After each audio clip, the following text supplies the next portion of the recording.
Hello, friends! Whether we want to or not, many of us often think about the meaning of life. The topic has always occupied mankind's greatest minds, and we do know one thing. As soon as people find themselves in a life or death situation, they begin to value what they have, and everything that you took for granted in the past takes on new meaning. 37-year-old Claire Nelson, a journalist from London, faced such a situation. Her whole life changed in an instant. Instead of thinking about the future, she had to survive in the wilderness and hope that a miracle would save her.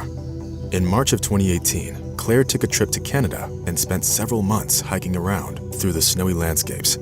It's impossible to say that Claire loved adventuring in the wild, but she was going through a difficult period in her life and needed a distraction. When her friends suggested that she visit the Joshua Tree National Park in California, of course, she said yes. Claire knew that it was rattlesnake season and that temperatures were as high as 100 degrees Fahrenheit, but even those conditions didn't deter her. On May 22nd, Claire embarked on an 11-kilometer hike towards the oasis, expecting to return in about 4 hours. The trail was pretty safe, so the woman was confident in her abilities. She took a small bottle of water with her and did not pack too many things because the hike was supposed to be relatively easy. Indeed, everything went well at first.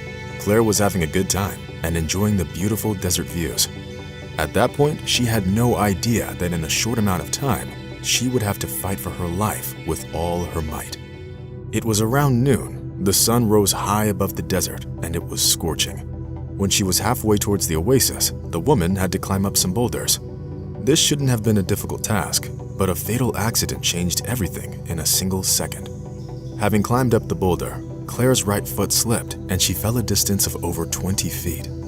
It all happened so fast that she didn't have the chance to comprehend what was happening. When the woman was on the ground, she felt terrible pain. As it turned out later, she had shattered her hip bone. What's most sad is that poor Claire could not move at all. She couldn't sit or lie down, and of course, there was no way she could keep going. The situation was grim. Having understood her prospects, Claire began to panic. The situation was made a lot worse by the fact that the woman had gone too far into the desert. Her cell phone had no reception, so of course it was impossible to call someone to let them know what had happened. Gathering her strength, she pushed through the pain to pull out a map. She saw that she was about 2 kilometers from the road. It gave her hope that someone might be able to hear her, but she soon realized that it wasn't the case. Her scream disseminated in the desert at about 20 to 30 meters, and anyway, she couldn't scream because that caused her unbearable pain. A couple hours had already passed since the fall, and Claire still didn't have a plan. At that point, she was horrified to realize just how serious the situation was. She could die, just like the hundreds of others who had not returned from the desert. The woman was going numb from fear and hopelessness, but at the same time, she tried to calm herself down and to think rationally. Claire wanted to live.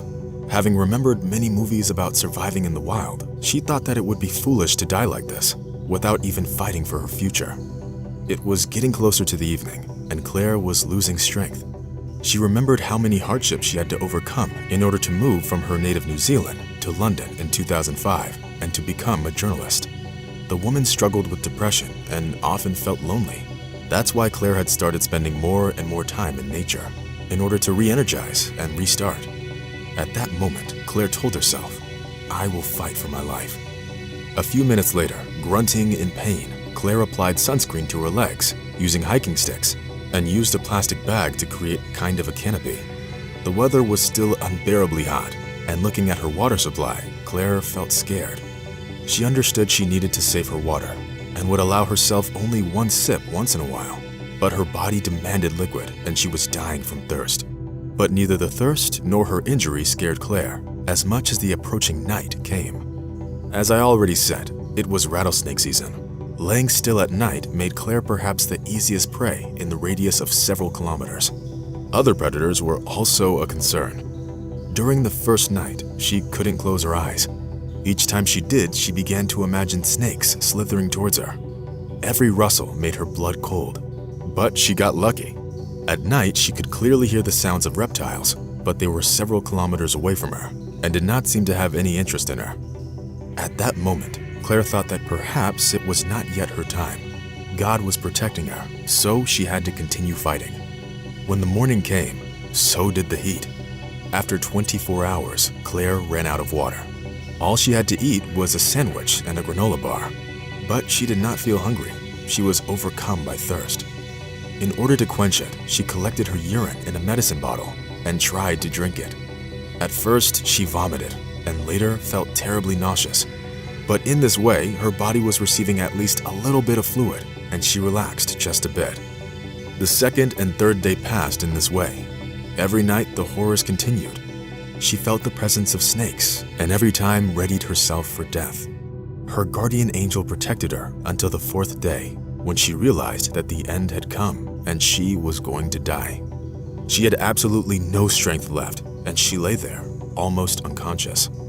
It was likely that Claire would have joined the list of those who never made it home, but then a real miracle happened. Suddenly, the woman heard the sound of a loudspeaker and saw a rescue helicopter. The rescuers were called by Charlie's friends, who at that point had been searching for her for several days. On their third lap, the rescuers noticed an almost motionless figure who could barely wave from under the hiding place. A few minutes later, the woman was evacuated and taken to a hospital, where she was immediately taken to the ICU. It was only at the hospital that Claire could finally call her loved ones. Claire spent the next 18 days in the hospital.